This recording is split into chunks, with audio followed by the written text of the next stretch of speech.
உங்கள் ஆரோக்கியம் எங்கள் லட்சியம். ஆச்சி மசாலா வழங்கும் மணிச் செய்திகள். இணைந்து வழங்குபவர்கள் அரசன் சோப். ரொம்ப நல்ல சோப்.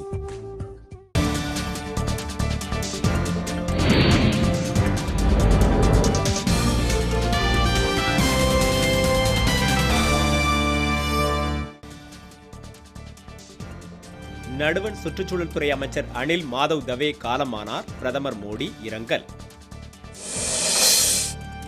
கொடநாடு கொலை வழக்கில் தொடர்புடைய சயான் கோவை தனியார் மருத்துவமனையிலிருந்து அரசு மருத்துவமனைக்கு மாற்றம். மேட்டூர் அருகே செட்டிப்பட்டி கிராமத்தில் மர்ம விலங்கு கடித்ததில் 15 ஆடுகள் உயிரிழப்பு. விவசாயிகள் வேதனை. சென்னையில் இருப்பு பாதையை கடக்க முயன்ற 3 பேர் தொடர்வண்டி மோதி உயிரிழப்பு. சென்னை சென்ட்ரல் அருகே பூங்கா நகரில் வணிகரின் வீட்டில் 15 பவுன் நகைகள் கொள்ளை.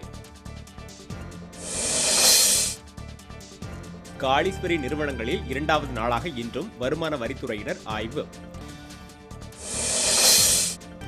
கமுதி அருகே அகத்தார் இருப்பு கிராமத்திலிருந்து மாட்டு வண்டிகளில் குலதெய்வ வழிபாட்டுக்கு புறப்பாடு. நெல்லை மாவட்டம் விக்கிரமசிங்கபுரத்தில் மர்ம காய்ச்சல் தாக்கி 7 வயது சிறுமி உயிரிழப்பு. வானியல் துறையில் சிறப்பாக செயல்பட்டதற்காக இந்திய அறிவியலாளர் குல்கர்னிக்கு புகழ்பெற்ற டேன் டேவிட் விருது அறிவிப்பு. பொள்ளாச்சியிலிருந்து மதுரை திருச்சி வழியாக இயக்கப்பட்ட 8 தொடர்வண்டிகள் ரத்து செய்யப்பட்டதால் மக்கள் அதிர்ச்சி. உங்கள் ஆரோக்கியம் எங்கள் லட்சியம். ஆச்சி மசாலா வழங்கிய மணிச் செய்திகள். இணைந்து வழங்கியவர்கள் அரசன் சோப். ரொம்ப நல்ல சோப்.